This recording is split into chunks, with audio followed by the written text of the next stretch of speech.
मरहबा collection mall, readymade कपड़ों का भरपूर खजाना। Jeans pant, T shirt, cargo pant, night pant, बच्चे और बच्चियों के लिए अच्छे खूबसूरत और उम्दा ड्रेस। पता याद रखें, जमुर हाई स्कूल मेन रोड, जैतून हजीन मस्जिद के पास। अल्हम्दुलिल्लाह रब्बिल आलमीन। आज मालेगांव शहर से हम लोगों ने हमारे सोशल वर्करों की जानिब से एक डिमांड आया था कि यार मालेगांव शहर से कोई सोशल वर्कर नहीं है, तो कोई ना कोई सोशल वर्कर को आगे आना चाहिए। दूसरी बात कि 1957 से लेकर आज तक मालेगांव शहर से कोई भी खासदार अल्पसंख्यक का बोलो चुनकर नहीं गया है, और 1957 से लेकर आज तक मालेगांव शहर की आवाम ने केरपट्टी की शक्ल में, नलपट्टी की शक्ल में, हर टैक्स की शक्ल में गवर्नमेंट को टैक्स अदा किए।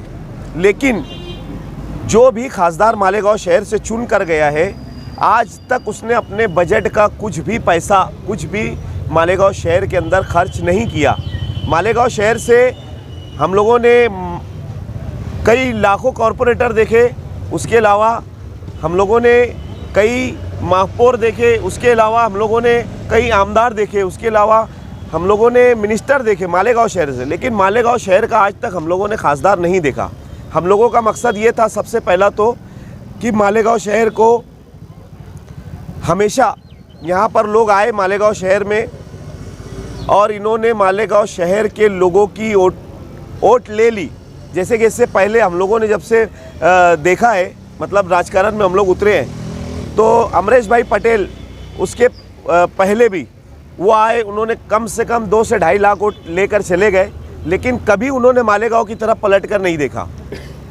मैं हारने वालों की बात कर रहा हूँ। उसके बाद कुणाल बाबा आए, उन्होंने भी मालेगांव शहर के कई लाखों लोगों की वोट ली, और दोबारा उन्होंने मालेगांव शहर की आवाम की तरफ पलट कर नहीं देखा। हम लोगों ने ऐसा इरादा किया मालेगांव शहर के सोशल वर्करों ने कि अब हमारे शहर की वोट हमको ही हासिल करना है। ये हमारी वोट हमको मिले, हमारे अपने लोगों को मिले, चाहे एक वोट क्यों ना होती। हम लोग आप लोगों के बीच में रहने वाले लोग हैं, 24 घंटा हम लोग आप लोगों की खिदमत में लगे रहते हैं, और इंशाअल्लाह आप लोग हमको वोट दे कर देखो और हम लोगों को आजमाओ।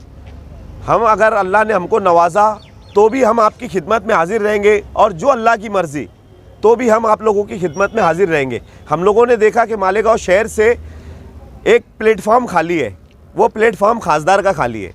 तो हम लोगों ने ऐसा मशवरा किया कि आज हम लोग मालेगांव शहर के अंदर एक बीज बोते। ये बीज आज हम लोगों ने बोया है, ये हमारी नस्ल दर नस्ल चलेगा, हम जिंदा रहे या ना रहे। ये बीज हम लोगों ने आज एक फलदार दरख्त के ज़रिए लगा दिया है। अब ये बीज पौधे की शक्ल में आने वाले 5 साल में पौधा बनेगा, फिर आने वाले 5 साल में ये झाड़ बनेगा, और फिर आने वाले 5 साल के बाद ये लोगों को फल देने का काम करेगा। तो हम लोगों ने यह मशवरा किया कि अब इंशाअल्लाह जो भी वोट मिलेंगी, हम लोग मालेगांव शहर के जितने भी सोशल वर्कर हैं और जितने भी समाजी सियासी तंजीमें हैं, हम लोग मालेगांव की वोट मालेगांव में ही रखेंगे और 24 घंटा आप लोगों की खिदमत में रहेंगे। और दूसरी बात कि हम लोग जो भी खासदार यहाँ से चुन के जाएगा, हम क्यों ना होते, जो भी खासदार यहाँ से चुन के जाएगा अल्हम्दुलिल्लाह उसके साथ लग के, मतलब कोई भी खासदार यहाँ से चुन कर जाए, उन्होंने मालेगांव शहर में जैसे बजट देने का अगर काम नहीं किया तो हम लोग उनको जगाने का काम करेंगे, और मालेगांव शहर में बजट लाकर मालेगांव शहर का विकास का काम करने का काम इंशाअल्लाह हम लोग करेंगे। ये मकसद के तहत हम लोग मालेगांव शहर से हम लोगों ने हमारा नॉमिनेशन दाखिल किया है। भाई आप सोशल वर्कर हैं, पॉलिटिक्स भी जानते हैं, शहर को भी जानते हैं। अभी फ़िलहाल देश के हालात से भी आप वाकिफ़ हैं। देश में जितने भी अपोजिशन के बड़े लीडर हैं, कहीं ना कहीं ये बात कर रहे हैं कि संविधान खतरे में, संविधान में छेड़छाड़ हो। इस वक्त आपको नुमाइंदगी करना या पार्लियामेंट के इलेक्शन लड़ना ठीक लग रहा है? हम लोगों के हिसाब से देखो, 10 साल हो गया है मोदी सरकार को। अगर संविधान में छेड़छाड़ करनी रहती तो उन लोग पहले ही कर चुके रहते थे। मैं एक चीज़ आप लोगों को बता देता हूँ, ये मेरा अपना मानना है कि किसी की कोई औकात नहीं है वो संविधान में छेड़छाड़ करे, क्योंकि डॉक्टर बाबा साहेब भीमराव अम्बेडकर ने ये कानून ही ऐसा बनाया है कि कोई भी हिंदुस्तान का प्रधानमंत्री हो या उसके अलावा कोई भी आदमी हो, संविधान में छेड़छाड़ नहीं कर सकता। और ये सिर्फ जागरूकता का जो काम हो रहा है ना संविधान के ताल्लुक से, ये मालेगांव में ही हो रहा है। मालेगांव से अदर आप हट कर देख लो, वहाँ पर नहीं हो रहा है। हम लोगों ने जो मकसद के तहत फॉर्म भरा था, तो ये मकसद लिया था कि अभी आप लोग एक बात देख लो कि बीजेपी वाले बोलते हैं कि हमको मुसलमानों के वोट की ज़रूरत नहीं, वो मुसलमानों के पास आना भी नहीं चाहते और मुसलमान उनको वोट देना भी नहीं चाहते। लेकिन कहीं ना कहीं कांग्रेस के लोग भी हमारे साथ सौतेला सलूक कर रहे हैं। पूरे देश के अंदर आप देख लो कि एक माहौल बना है। जो पार्लियामेंट का इलेक्शन शुरू है, पूरे देश में पार्लियामेंट एक हमारे त्यौहार के तौर पर मनाया जाता है। पार्लियामेंट का इलेक्शन पूरे देश के अंदर देख लो रौनक है इलेक्शन की। लेकिन मालेगांव शहर में आप लोग खुद बखूबी जानते हैं कि मालेगांव शहर में हमारे अपने लोगों को कोई पूछने के लिए तैयार नहीं है। वोटों का डिवाइडेशन अगर होगा, 5 से ज़्यादा उम्मीदवार अभी आज, तो क्या एक मालेगांव की सीट से मामला हल हो जाएगा? नहीं तो फिर अगर आपके 5-5 हज़ार वोट भी अगर पकड़ लेते तो उसी वोट से कांग्रेस का उम्मीदवार अगर गिर जाता तो आप पे ठप्पा तो लग जाएगा कि आपकी वजह से गिरा है, तो आप क्या करें? मैं ये चीज़ आप लोगों को बताना चाह रहा कि एक मालेगांव शहर की, अभी मेरी एक बात, आपने बहुत अच्छा सवाल किया मुझसे। इससे पहले आप लोग 10 साल का रिजल्ट उठा कर देख लो, ज़्यादा नहीं 10 साल का देख लो, कितनी वोटों से अमरेश भाई पटेल हारे थे।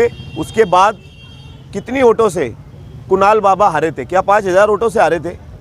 इन्होंने हमारी वोट लेकर गए। कभी आप लोगों ने जाकर उनसे सवाल किया कि आप लोगों ने हमारे मालेगांव शहर की वोट लेकर गए है? हमारे शहर में कई सदियों से ब्रिज अभी तक मतलब मुकम्मल नहीं हुआ है। मैं तो समझता हूँ कि ताजमहल के पत्थरों को इतने दिन धूप नहीं बताई गई होंगी, इतने दिन उनको बारिश नहीं बताई गई होगी, इतने दिन उनको सर्दी नहीं बताई गई होगी। आपको ये उम्मीद है कि आपको जीतने जैसी वोट मालेगांव लिया और दूसरे शहरों से मिल जाएंगे? मेरा सवाल फिर आपने जो आप लोगों को मैंने जवाब दिया, आप लोगों ने उस पर ध्यान नहीं दिया कि आज हम लोगों ने बीज बोया है। आज हमने बीज बोने का काम किया है।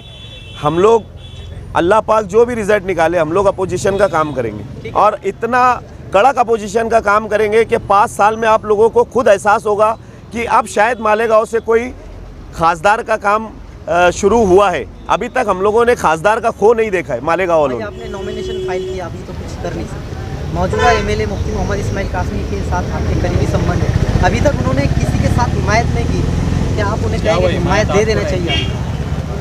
हमको दे दे तो बहुत अच्छी बात है, क्योंकि सारे शहर के सोशल वर्कर यहाँ पर मौजूद है और सोशल वर्कर ऐसे है कि जो हम वक्त तो हमारी आवाम की खिदमत में हाजिर रहते हैं।